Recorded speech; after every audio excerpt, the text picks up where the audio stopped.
Hi everyone, my name is Ale Paredes and I work with Angela, Daniela, and Tatiana organizing the New York City chapters of Latinas in Tech.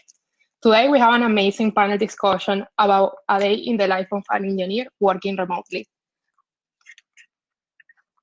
First, I would like to spend a minute talking about Latinas in Tech and what we do. We are a non-profit organization that empowers Latina women through professional development, recruiting, and mentorship. We have chapters in more than 11 cities. More than 9,000 Latinas are part of our community, and we all work in a wide range of tech companies.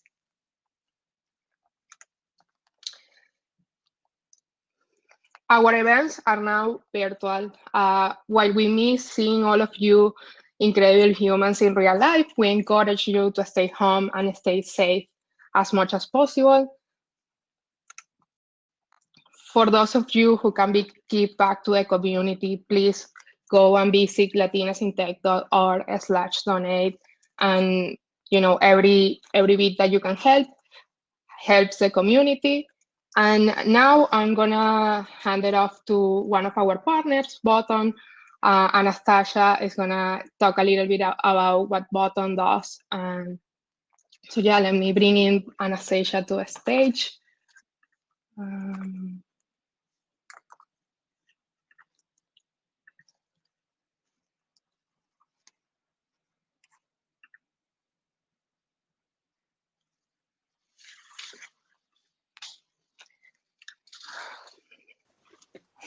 Hi, thank you so much for the introduction. Hello, everyone, and thank you so much for joining us today. My name is Demopolis. I am the technical recruiter here at Button, and I also lead a lot of our diversity and inclusion efforts, as well as our internal and partnered events that we host throughout engineering. I'm so fortunate to be partnered here with Latinas in Tech, so thank you so much for your interest in partnering with us. A little bit about Button. So our mission here at Button is to build a better way to do business in mobile. We believe that commerce is that better way. Our mobile commerce platform powers mobile business growth from publishers and brands while offering consumers a more enjoyable experience. With every tap, brands make sales and publishers earn more revenue. So here within Button, engineering is a huge part of making that happen. And individually with our diversity and inclusion efforts, we strive to really create a workplace that supports, fosters, and celebrates diversity through our goals, events like these, external outreach, and ensure that Button is a safe, inclusive place for everyone. So that's a little bit about us, and we're really excited to kick this off. So I will, hand it on over to Jennifer and also Button members. Thank you again for having us today. Thank you so much for the intro, and we're super happy to partner with you. So now let's start with the good part. We have an incredible panel today with an amazing moderator and 3 incredible engineers who are going to be talking with us about how to do engineering remotely. Let me bring them up to the stage.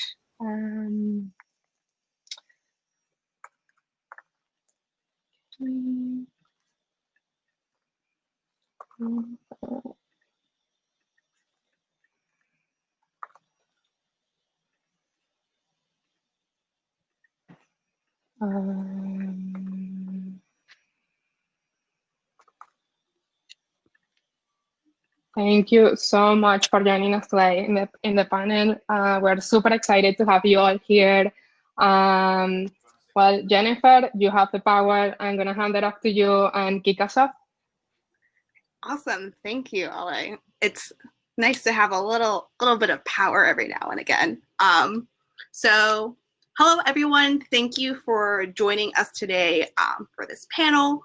My name is Jennifer Boudreau. I work at Button with Anastasia as a data analyst. And I guess fun fact about me, if anyone recognizes the logo in my photo on the slides, my first data job was at a company called Yik Yak, which was like this big kind of trendy anonymous social media app. As everyone knows, today we're going to talk to our wonderful panelists about what it's like working as an engineer remotely. So we're going to go ahead and let them introduce themselves, starting with Jackie. Hey, I'm Jackie Jimenez. I'm a senior software engineer at GitHub. I accepted my job at GitHub in the middle of the pandemic at the end of March. Before joining GitHub, I was a staff engineer at Meetup for 3 years. Thank you. Next up, we will have Kelly.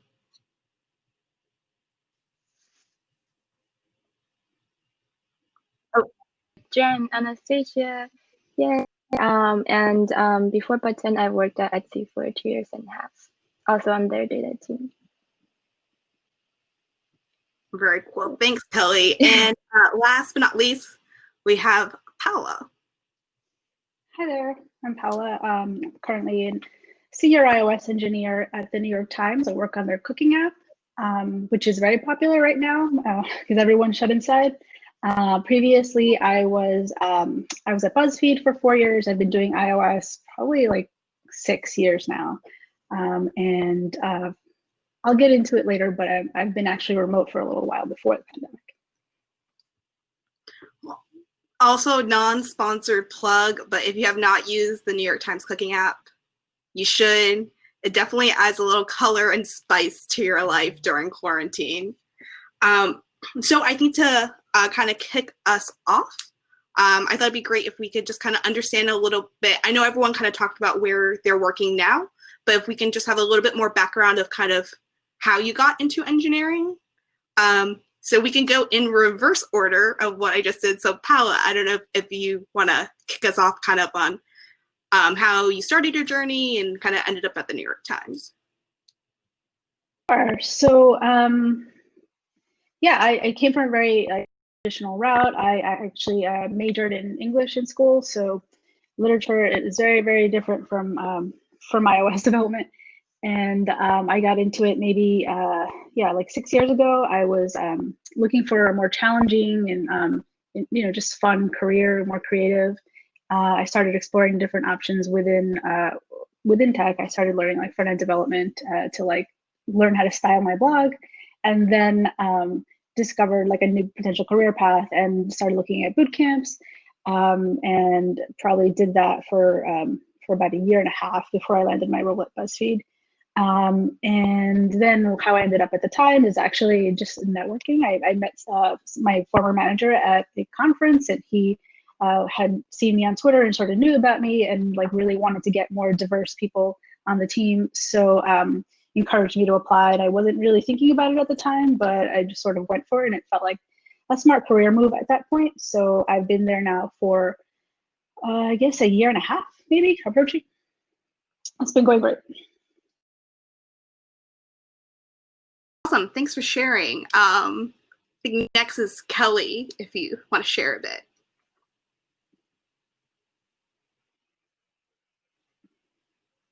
Kelly, I think you're muted. I unmuted the wrong person. I think I got into engineering pretty randomly. Growing up, my family really wanted me to be an artist. So I did a lot of visual arts, and like my mom also sent me to like vocal class and like learning instruments.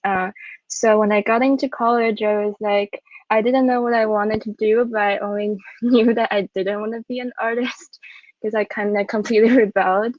And how I got into engineering was that most people at my school who didn't have a lot of coding background had to took intro to programming, and I took it with a bunch of friends who ended up being CS majors, and I was like, cool, let me just also be a CS major with them. So it was very random, but I think I've really liked it so far, and I guess like my artistic upbringing was also a big factor in me taking a job at Etsy as my first job. And then when I was ready to switch, I got in touch with an old contact who works at Button, and it just worked out.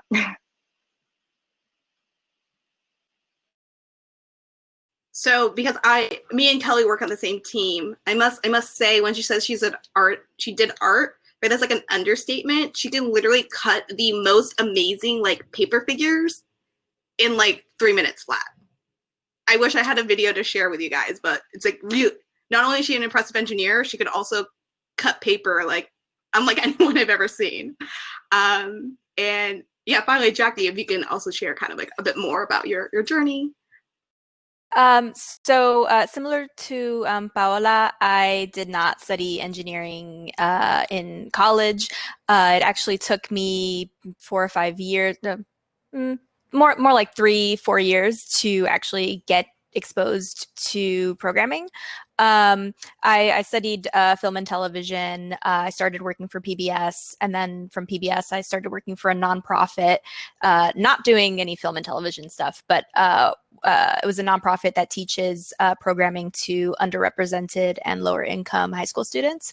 And from being exposed to that, from like working with that nonprofit and facilitating that program, it ended up exposing me to it. And so I started to teach myself, and then decided to leave and pursue boot camp options. So similar to Paola. And after that boot camp, it was a lot of hard work. It was like really difficult. It's like it's like a rush of imposter syndrome. You're like, oh my God, I can't do this. And then, oh my God, I can do this. And it's crazy. But I completed that and landed my first job at a startup, and there was a lot of really good growth opportunity for me there, and the rest is history.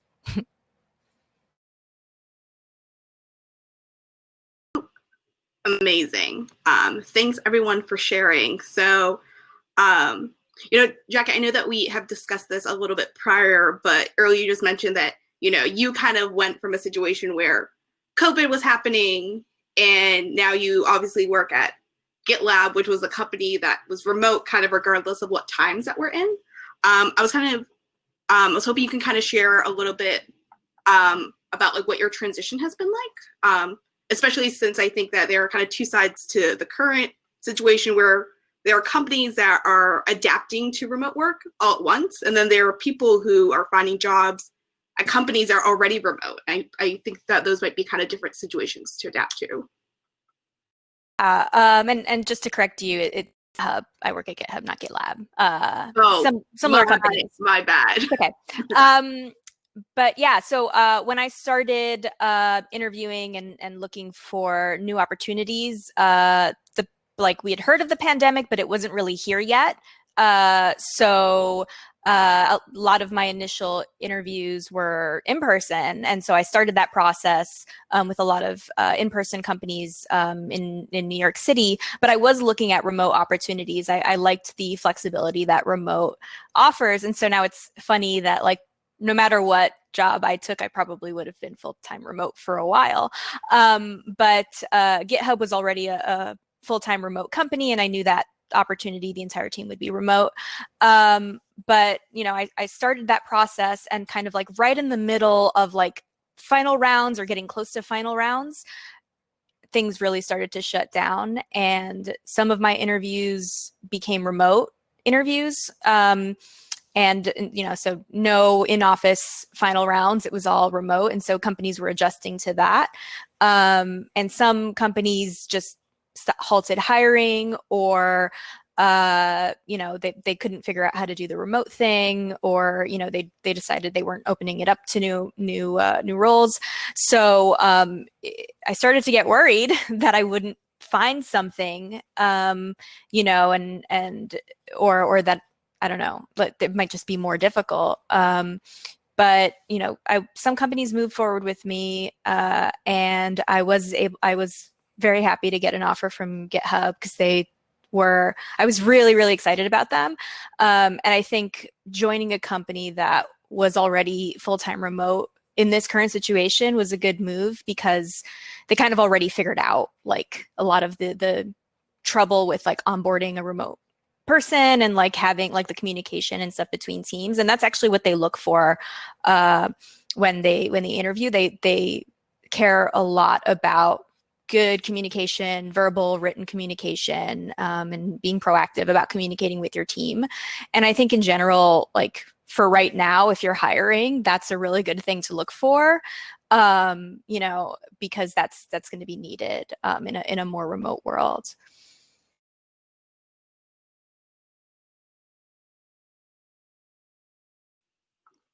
Sorry, I am also somehow almost accidentally unmuting other people. But you know, Jack, I wonder if I can ask a follow-up to what you just talked about, because I think right now there's a lot of like us figuring out how to work remote, and on the flip side, a lot of industries are changing. A lot of people are facing, you know, like changes in their jobs. I was wondering if you could share any tips and your thoughts of like how you went about interviewing remotely, and just like any takeaways that you could share for others. Actually preferred interviewing remotely because I could prepare for it right up to, you know, when I joined the call.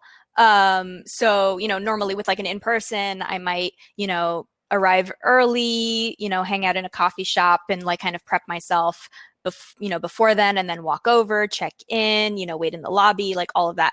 But, you know, with a remote interview, I could have, you know, I could prep right up to it. So I'm like, I'm fresh, I'm ready. I like right before joining the call, I've already answered I've practiced answering the tell me a little bit about yourself, like that initial question that's going to give them the first impression of you. So remote interviewing, I think I was better prepared for, and I hope, I don't know, but it seemed like I did better because of it. And just in general, I could have like my Google Doc with my questions ready for them. So I was able to ask really good questions to, you know, evaluate if they were a good company for me and that kind of thing. And it was all like ready and really easy for me to take notes and that kind of thing. So I think no matter how you're interviewing, it's important to be prepared.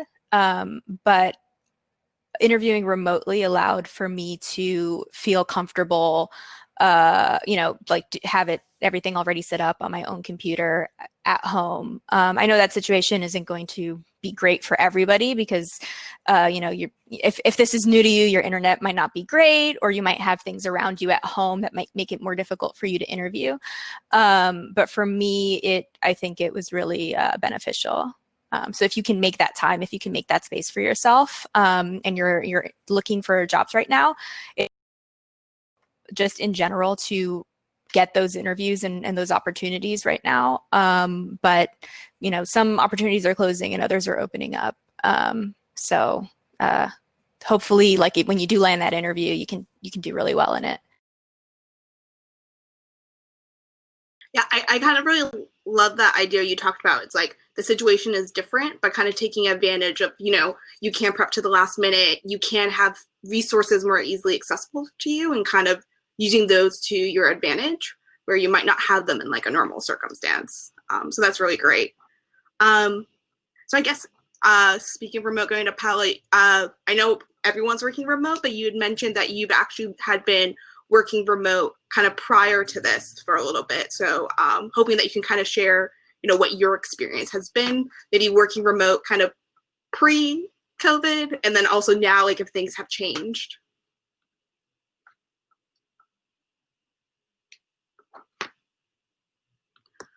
Oh, I was there. oh, sorry.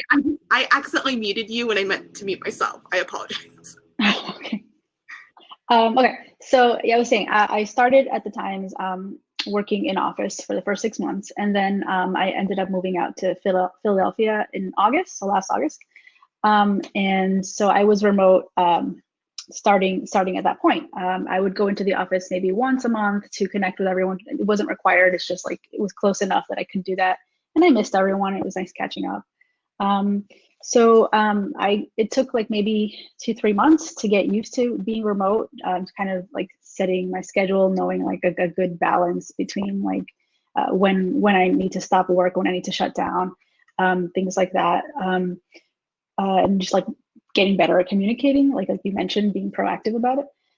But then when the pandemic came, there were a lot more stressors and not enough like outlets for releasing some of the stress. In particular, like I had family members who became ill with COVID, and I had to so my mind was very distracted while I was working. But at the same time, I felt like if I didn't work, if I was just home stuck with that, I'd have to sit with it, and it would actually make me feel worse. So in some ways, having work and keeping busy helped. Now, as far as like how it's been, I've just found that more people are distracted. People need to take more breaks. Things are moving a little bit more slowly than they used to. And that's okay. Like, I think what's good is that like my company specifically is being very understanding and like not having super high expectations. So it's a low pressure time, which I definitely appreciate that. So as far as like working with other people, though, everyone's still really like remaining really flexible and like, making more time to do like one-on-one calls and or just like meetings to sync up when things become a little bit too hectic, like to do on Slack, for example. But yeah, it's a different situation on a personal level. Like I don't have the ability to like go take a walk or do stuff like that to like kind of remove myself from work for a little bit.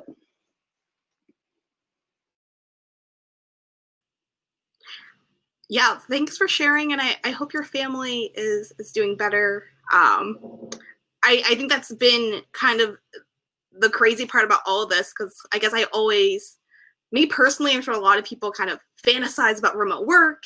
It'd be so great, you make your own hours, but now we're in a time where, I mean, I definitely felt that kind of like work creep where you're home, you can't go out. I like can only cook so many New York Times cooking recipes a day before like my kitchen explodes. So you kind of just feel like, oh, maybe I can work more because like I have more time. So I think kind of adjusting expectations is something that like I've definitely been learning to get better at and having balance. And I think kind of speaking of more stressors, less outlets. I think mental health has been like a huge thing that everyone's been trying to deal with. Especially, there are people who have family affected by COVID.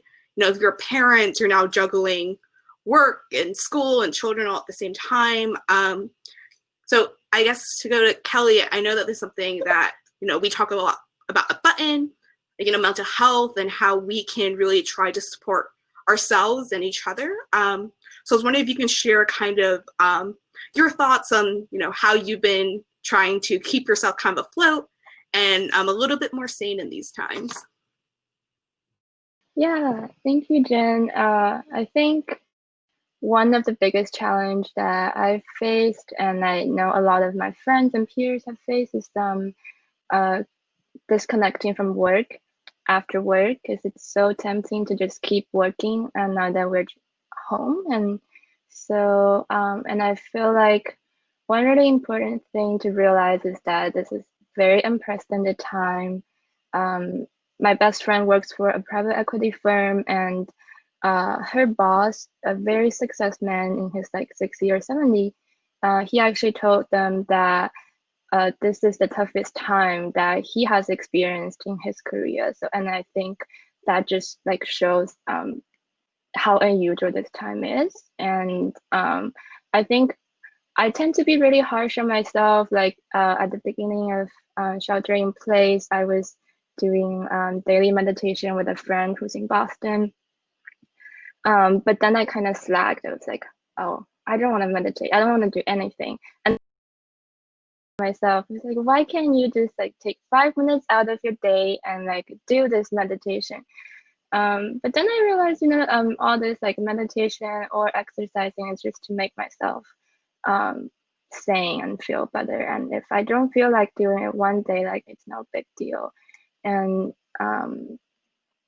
yeah, and I actually asked a bunch of friends, like, what they are struggling with, and one of them said, people at work keep saying it's okay to take care of yourself, but I look around and don't see anybody actually struggling, taking extra time off.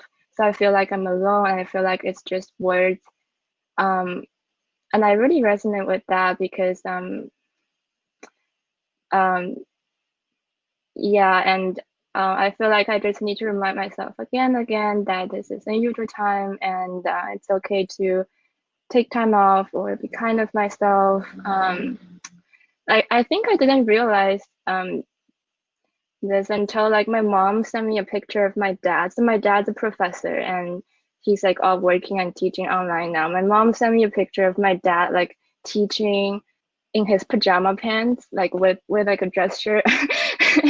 I was like, okay, so my dad's doing this.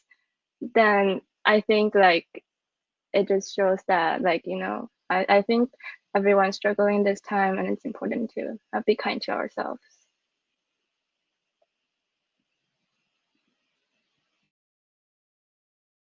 There we go.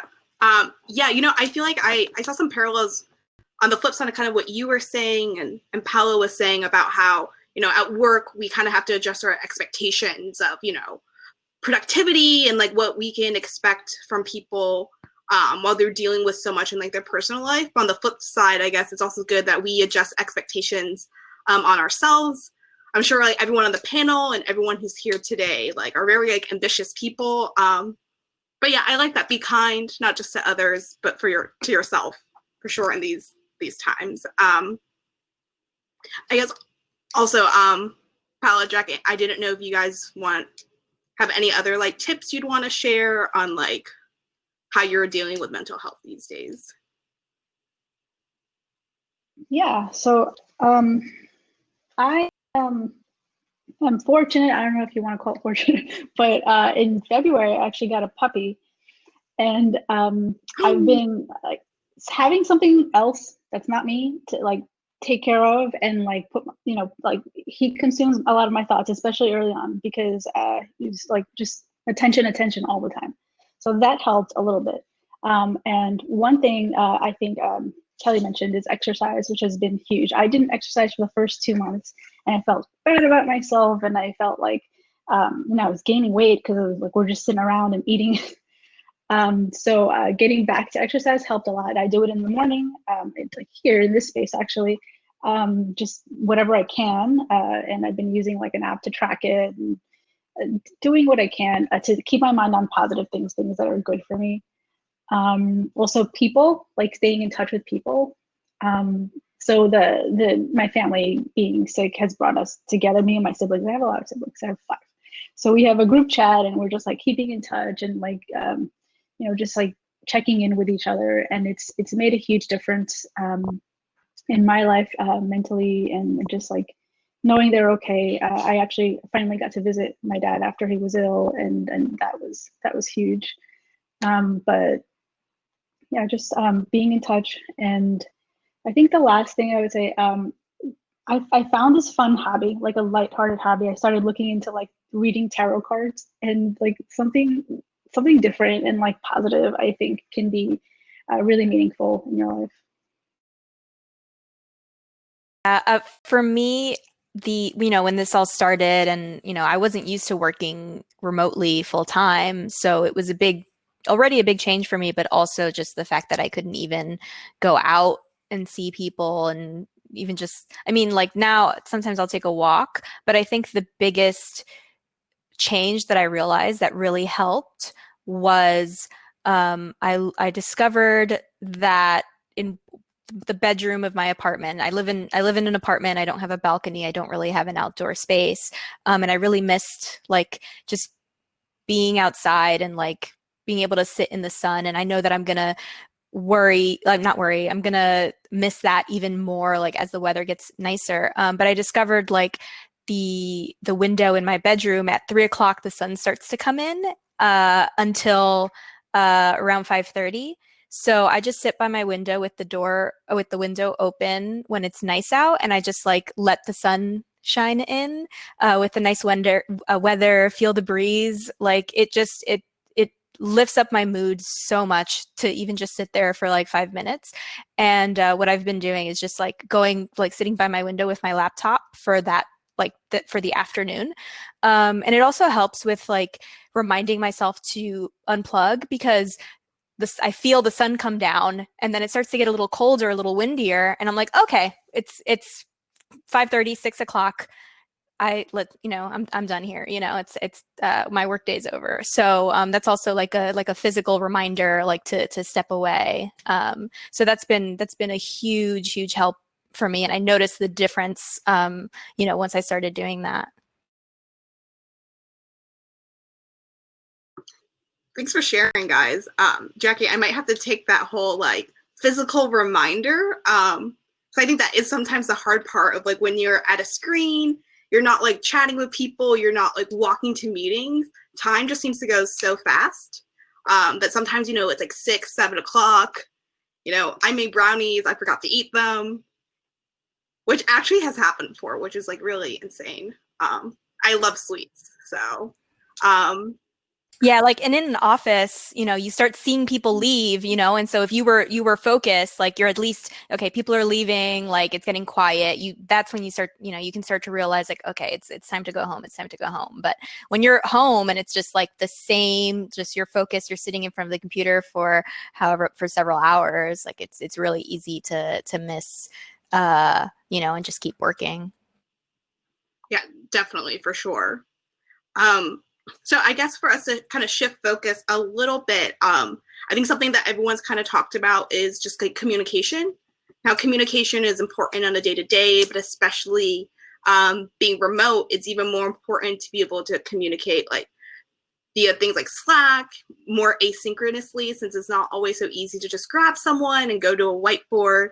And I guess, Jackie, right now you're working at GitHub, which is a company that, has been remote for a while. I was hoping that you can kind of share maybe some of like the best practices that, either maybe they could be best practices that you employ, or specifically things that, GitHub kind of like lays out for you guys, since they are, really, I guess, tuned into how to work remote. I mean, it all comes down to just being proactively communicating, like, everything is written down. There's a lot of documentation. Like they already have that set up. So no matter where you are, no matter what time zone you're in, that's the other thing too. They're very distributed.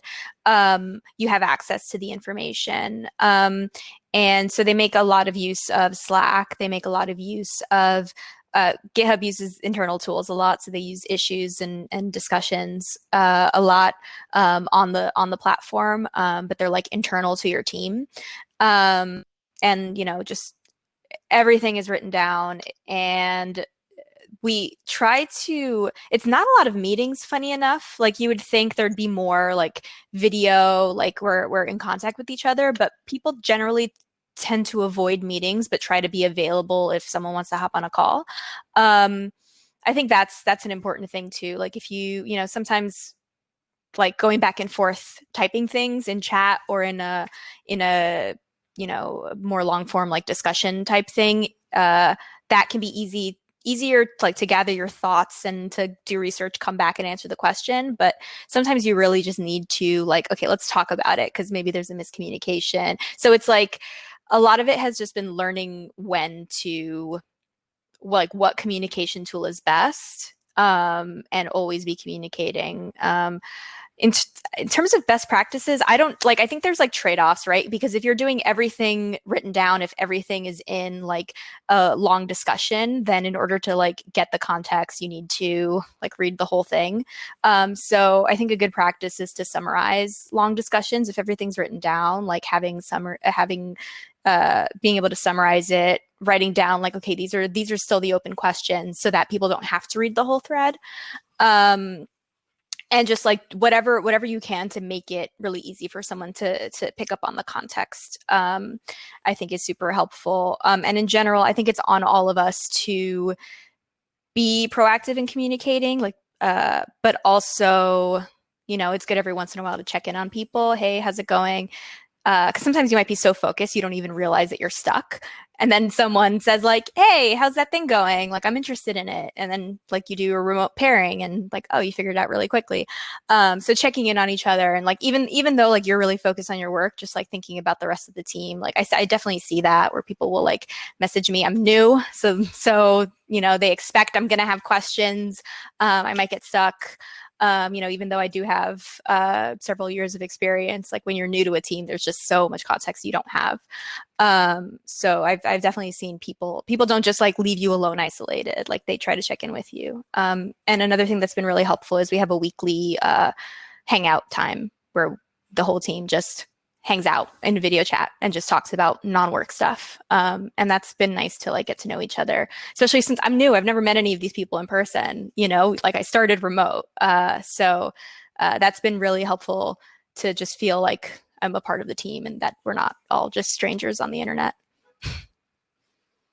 Have you guys had like a favorite or most memorable discussion in your weekly hang since you've started? I don't know. We talk about one of my team members. I don't really know. I mean, we talk about a lot of random stuff, but one of my teammates is painting his fence, and so we make jokes about how long it's taking for him to paint his fence. It's just like silly stuff like that. But okay. Well, that's very awesome. Thanks for giving such succinct kind of like trade-offs of like different types of communications. I feel like that's like super helpful. I found that super helpful as well.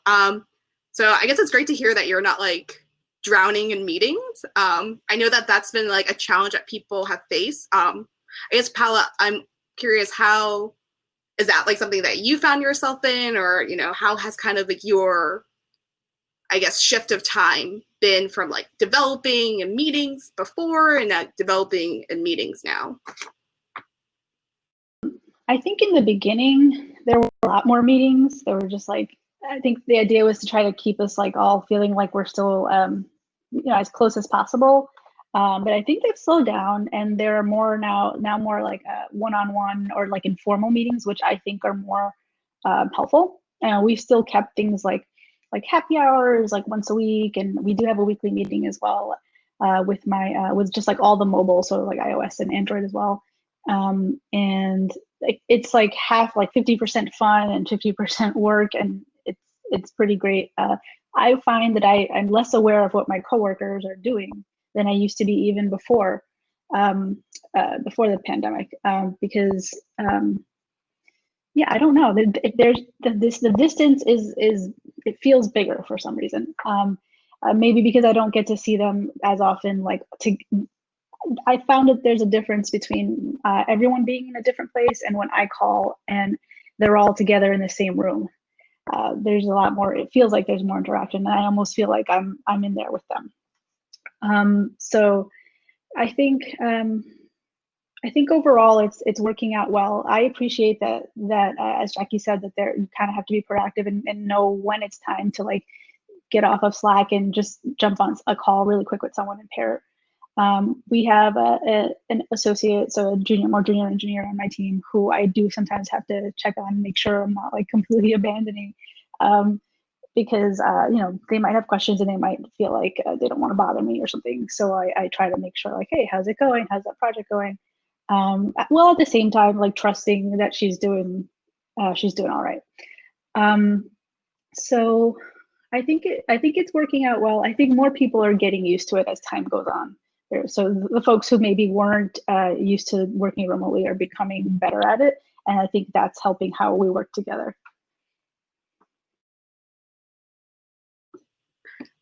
Yeah, I definitely, you know, it's funny that when you kind of mentioned checking in on people, because the other day, like a week ago, someone had messaged me asking for help on something, and I had that realization of, I just see you every day, and I can't remember the last time we like just chatted or caught up.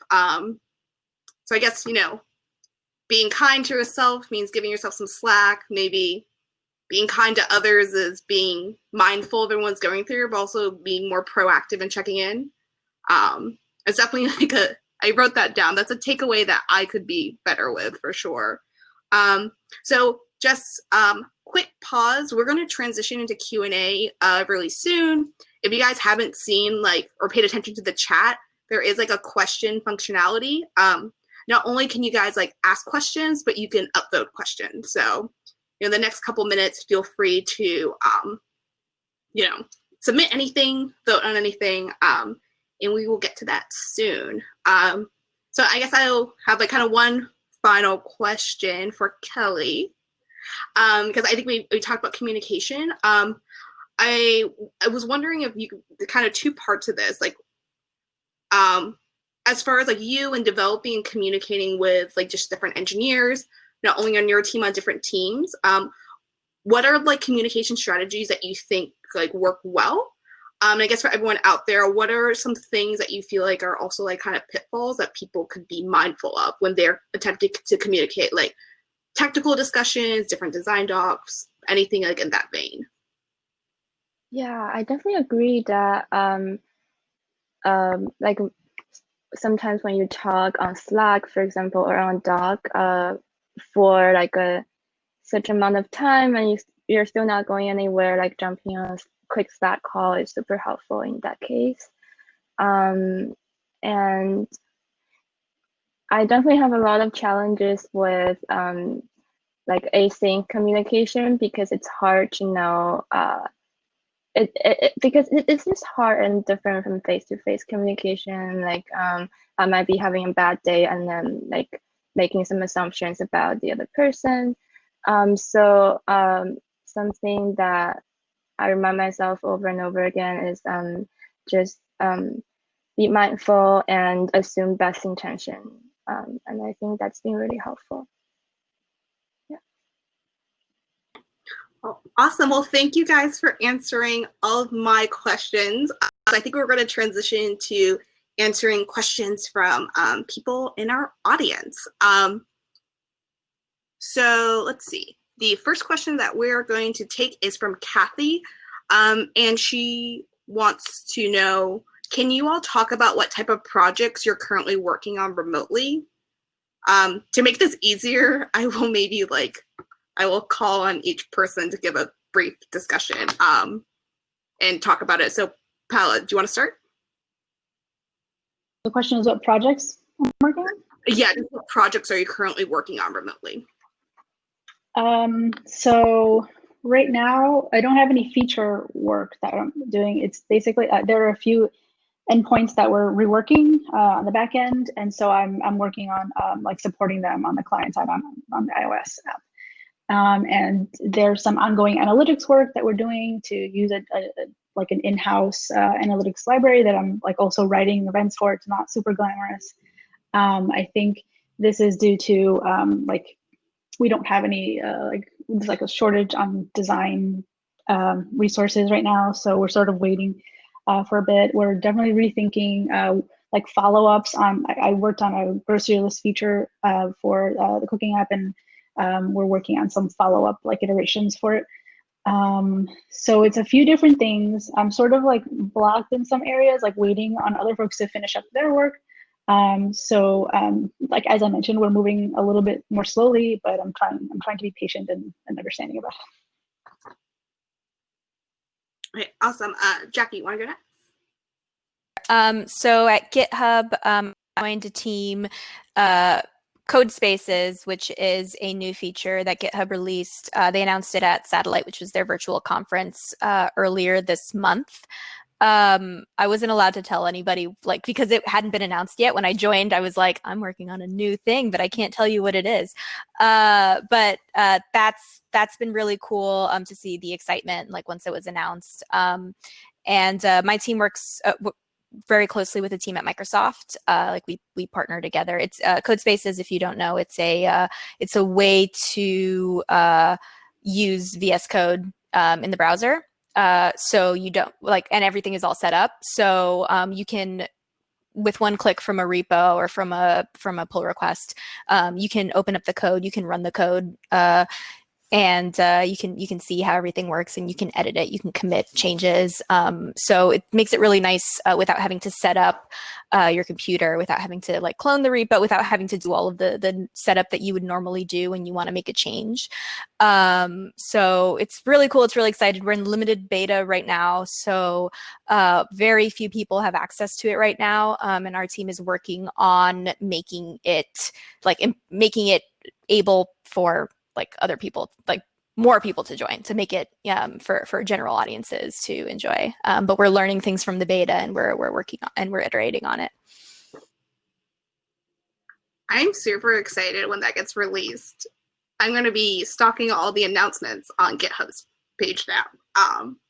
Thanks for sharing. And Kelly, you want to share what you're working on? So my team is in the middle of a Redshift to BigQuery migration, and the data team is also in the middle of Tableau to Looker migration, which Jen is leading. So we're actually both very swamped with migration work right now. Yeah, and I'm also involved in JuliaCon, it's a conference for the Julia language. So it's been a wild journey for this conference. It was originally going to happen in Lisbon at the end of July, but now we're moving the conference entirely to Discord. And yeah, and I also organized some alum events for my college's alum clubs, and that's been really interesting to navigate as well, all the virtual events and virtual planning. Yeah, well, maybe next year you guys can have it in Portugal, Kelly. Yeah.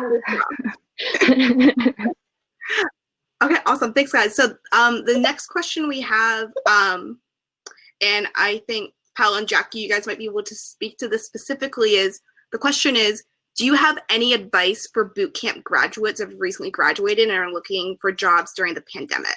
And specifically, this is from Michelle, and Michelle says specifically she studied iOS development. So, eeny, meeny, miny, moe. Jackie, do you want to start? Sure. Advice for recent bootcamp grads. Don't give up. It's really like everybody that goes through it feels like, oh my God, I'm so stupid. I'm never going to be able to do this. It sounds like if you're a recent grad, that means that you've made it through at least that part, but all you have is the foundational skills. So your first job is going to be super important, because that's where you're really going to get some good experience, and that's where you're going to develop your habits. So joining a team that has a couple of senior people that can give you some good advice and give you some good feedback, review your code, and you can internalize that valuable information. It's a never-ending journey for learning. I'm still learning even after over 6 years of doing this full time. But your beginning years are going to be super important to like set you up for success for the future. There's a lot of bootcamp grads right now, or just in general. Like when I started, there were a lot, and I think it's increased over the years. There's a lot of people with that kind of experience. So being able to set yourself apart, and the way to do that could be to use experience that you have previously. So if you worked in a certain industry, maybe you can get a job still in that industry, but as a developer, or things like that. Like find ways to kind of set yourself apart and show your background as like an asset. I think that's super important. Also, to get that first job too. I didn't do this, but I've heard a lot of people talk about with great success that if you pick your dream company and like play around with their API and learn about their tools and like write something using their their API or their SDK, you can talk about that in an interview and people will remember you. Like that might give you the job over somebody who didn't seem as interested in the company, because that really shows that you're passionate about them and what they do and that you know a little bit. So I find that all to be helpful. Nice. I can speak a little bit too. Sorry. I can speak a little bit to just like iOS development. It was really tough to get a foot in the door, I will say. You're expected to know like a base amount, be able to do certain things. And there are a lot of free resources online for iOS, especially. Check out like Hacking with Swift, one of my favorites. And so that way you can. My advice is to always be coding in this at that point. Like always have a project that you're working on, because you learn by doing. It's not by like reading. You're not going to absorb it. Like you learn by doing, making mistakes. If you can get someone, whether part of a meetup or just someone you reach out to review your code and give you feedback, that would be super valuable, because I feel like that's something that juniors don't often get. What else was I going to say? Oh yeah, expanding your network as much as you can on social media. Like I've gotten several opportunities because of like my Twitter presence. And I also feel like one thing that helped me stand out was having like a personal site where I can show off what I've done, link to projects I've done, link to my GitHub, whatever. It helps, and it makes you look more legitimate as an engineer. And like I mentioned, like the first thing is just like have projects you can talk about, because that really makes it for a better conversation during interviews or during even just like intro discussions with recruiters.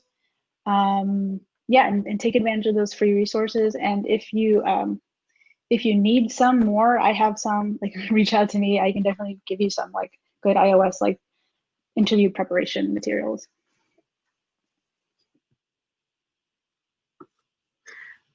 So I've like been thinking about this a lot, I feel like, as I've gotten older, but I love how like you think when you graduate high school, you're done with school, graduate college or a boot camp, you're done with school, and then you just become like hashtag forever students when you work in tech. Like it never stops.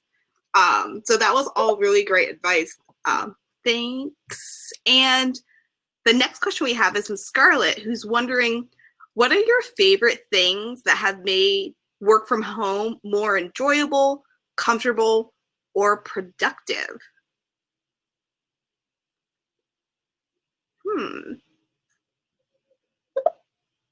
I don't know if anyone has something that they want to share. I will share something, even though I'm not a panelist. I recently bought a cocktail subscription box. It just sends you like different like syrups and stuff and teaches you how to make cocktails. And I've very much always been a White Claw person. So I feel like I'm like a quasi bartender who can follow instructions now, but it's been something like very like outside of what I normally do, but it just has made life a little bit more colorful. And also, sorry, Jack, I think I cut you off and you were about to share. And I mentioned before, like sitting by the window, like really helps. And I don't know if I feel necessarily more productive, but I feel at least happier. I think that taking breaks has been really, really helpful because, you know, like we've talked about, you don't really have a lot of the same like visual cues. Your environment doesn't change as much when you're working from home versus when you're in an office. So I've set up a Pomodoro timer, and you can get an app for that on your computer. But just have you can set it up to have however many, like 20-30 minutes of focus time, and then a 5-minute break. And taking a break and walking away, clearing your head, getting more water, or whatever, like staying hydrated. All of these things, help you, or at least help me, like be able to stay focused when I am in that focus time, but still take the time to take care of myself and be comfortable. But when you're home, you get a lot of flexibility. So like, I can take a walk, or I can, I don't know, order a new chair if this one's not comfortable, so you can find ways to make your environment comfortable for yourself and pleasant for yourself. I agree as far as the comfort part. When I first went full-time remote, this chair was the first purchase I made, because I was starting to get, just like from the height difference, I was starting to get like numb fingers and stuff. Not great. It's an investment, definitely, but it's worth it. if you're going to be working remote for a long time. The comfort part, and then as far as like, I agree with Jackie, as far as taking more breaks, it's like you think you'll be less productive because you're not at your desk constantly, but actually it helps a ton. I was super sad when the Starbucks around me closed for a while, but then now they reopened for just like remote, like, like a curbside pickup. So even just taking that short walk, because it's like a block away, to just like get out, like be in the sun. It's like, oh, that's right, it's nice out. My office doesn't have any windows, so I need to see that light sometimes and just like be out in the fresh air. I've started attending events because there are like a ton of virtual events nowadays, and for example, I booked a dance performance that will be broadcasted via Zoom this Sunday, and I'm like super excited about it, but it's also really weird because it's like a dance performance and you usually would go to see it in person, but now it will be broadcasted via Zoom. But still, it makes me feel some sense of normal life.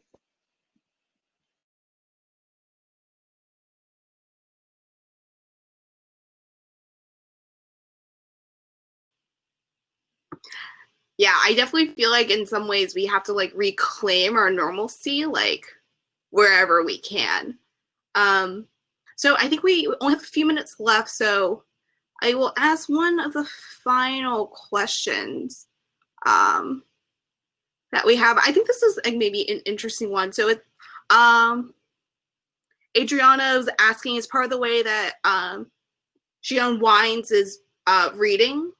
So she's wondering if there are any interesting books that you guys have been reading that you'd want to share, or just in general, if you have any like favorite reads.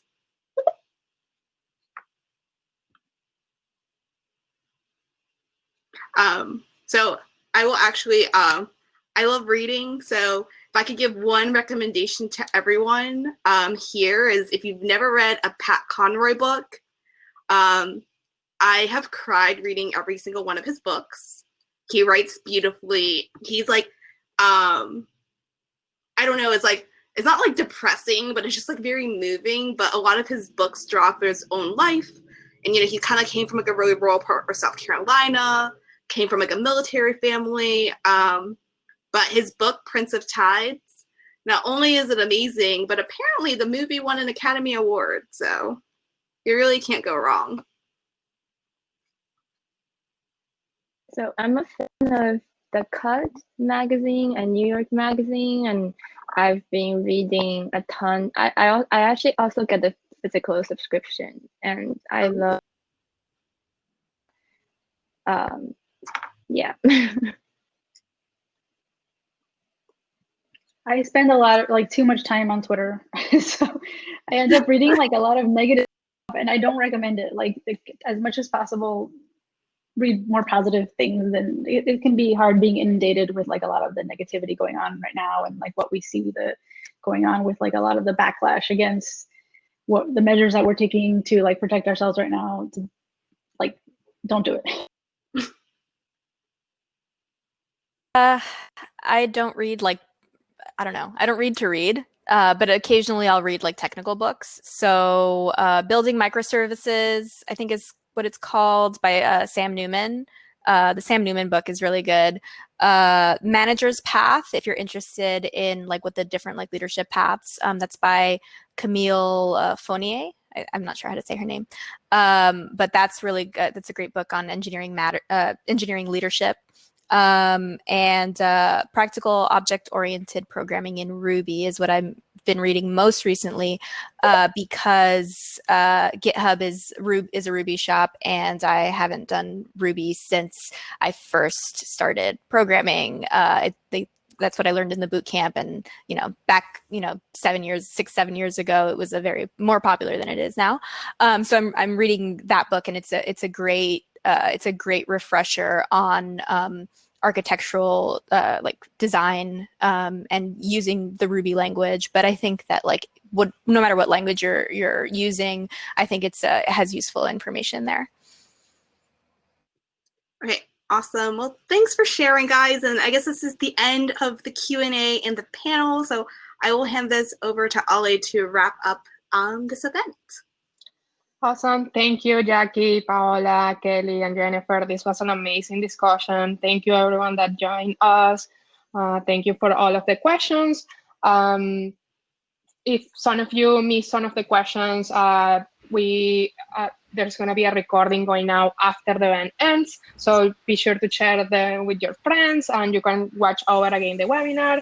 I took some notes about things that I thought were like very insightful. So be kind to yourself, be proactive on communicating, and check in with your coworkers, teammates, friends. Greeting communication is often hard to interpret, so always assume best intentions. And the final nugget of wisdom that I think is very useful right now is look for small strategies to kind of like create a normal life for yourself. That could be walking, meditation, sitting next to the window, reading. So yeah, thank you so much for sharing those super valuable insights with us, and thank you so much for joining. Thanks. Bye. Thanks, y'all.